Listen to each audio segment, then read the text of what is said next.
بسم اللہ الرحمن الرحیم۔ السلام علیکم۔ ہمارے چینل میں خوش آمدید۔ ایک تاجر جس کا نام قاسم تھا، اس کے 3 بیٹے اور 1 بیٹی تھی۔ 2 بیٹے اس کے ساتھ کاروبار میں مدد کرتے تھے اور 1 بیٹا ابھی پڑھتا تھا۔ وقت بڑی تیزی کے ساتھ گزر رہا تھا اور گزرتے وقت کے ساتھ تاجر کی بیٹی جوان ہو گئی۔ تب تاجر کو اس کی شادی کی فکر لاحق ہو گئی۔ تاجر اپنی بیٹی کے لیے جہیز کا سامان اکٹھا کرنے لگ گیا۔ ایک دفعہ تاجر کے پڑوس میں ایک عورت کو مرگی کا دورہ پڑا تو گھر والوں نے سمجھا کہ عورت پر کسی جن کا سایہ ہو چکا ہے۔ تاجر کی بیوی اپنی بیٹی کے ہمراہ پڑوسیوں کے گھر گئی تاکہ اس عورت کی خیریت دریافت کی جا سکے۔ ان کے گھر ایک عامل بابا آیا ہوا تھا۔ سب لوگ تعجب کے ساتھ عامل بابا کے سامنے بیٹھے تھے اور بابا عورت میں سے جن کو نکالنے کی کوشش میں مصروف تھا۔ اس نے بیچاری عورت کو الٹا لٹایا ہوا تھا اور اس کے اوپر بیٹھ کر بالوں سے پکڑا ہوا تھا۔ وہ جس سے مخاطب ہو کر بولا کہ ادھر سے چلا جا، اس عورت کے جسم سے نکل جا ورنہ میں تجھے جلا دوں گا۔ سب لوگ ڈرے ہوئے تھے مگر تاجر کی بیٹی بے خوف ہو کر کھڑی تھی، گویا اسے یہ سب جھوٹ اور فراڈ لگ رہا تھا۔ وہ صرف 5 کلاسیں ہی پڑھ سکی تھی مگر اسے اسلامی کتابیں پڑھنے کا شوق تھا۔ یہی وجہ تھی کہ وہ اس طرح کی جاہل پیروں پر یقین نہیں رکھتی تھی۔ گھر آ کر اس نے اپنی ماں سے کہا کہ پڑوس والی عورت کا گھر والا کتنا بے غیرت ہے۔ ایک نامحرم اور غیر مرد اس کی بیوی کے اوپر بیٹھا تھا اور وہ سائڈ پر کھڑا ہو کر یہ سب دیکھ رہا تھا۔ اسے ڈاکٹر کے پاس جانا چاہیے تھا اور اپنی بیوی کا علاج کروانا چاہیے تھا۔ ماں نے بیٹی کو ڈانٹتے ہوئے کہا کہ تم چپ رہو، تجھے کیا معلوم اب بابا جی کی کرامت کا، وہ بہت پہنچی ہوئی ہستی ہے۔ دوسرے دن پھر عورت کی مرگی کا دورہ پڑا تو سارا گاؤں اس کے گھر اکٹھا ہو گیا، جیسے وہ بیچاری عورت کا تماشا دیکھنے آئے ہوئے ہیں۔ عامل بابا عورت جن نکالنے میں مصروف تھا۔ اچانک عامل کی نظر اس تاجر کی بیٹی پر پڑی۔ وہ لڑکی اس وقت اپنے خیالات میں مصروف تھی اور اسے اس بات کا علم نہ ہوا کہ عامل اسے دیکھ رہا ہے۔ جیسے ہی اس نے عامل کو دیکھا تو جلدی سے اپنا چہرہ ڈھانپ لیا۔ وہ ڈر گئی تھی کہ چونکا عامل اسے عجیب نظروں سے دیکھ رہا تھا۔ جب وہ گھر آئی تب بھی وہ ڈری ہوئی اور سہمی ہوئی تھی۔ بار بار عامل کی شیطانی شکل اس کے سامنے آ رہی تھی۔ اگلی رات اس تاجر کے گھر چور گھس گئے۔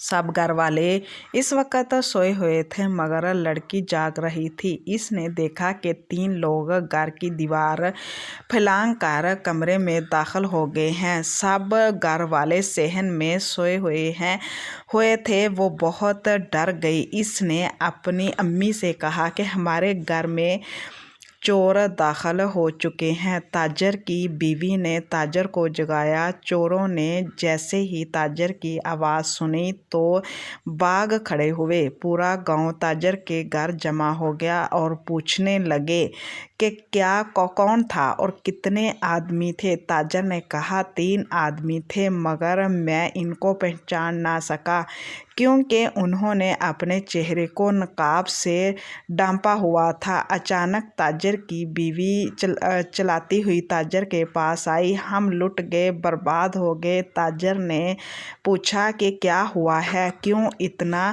شور مچا رہی ہو؟ تاجر کی بیوی نے کہا چور میری بیٹی کے سارے زیورات لے کر چلے گئے۔ بڑی مشکل سے ہم نے اپنی بیٹی کے لیے زیورات بنائے تھے، اب ہمارا کیا ہوگا؟ اب ہم اپنی بیٹی کو کبھی گھر سے رخصت نہیں کر پائیں گے۔ گاؤں والوں نے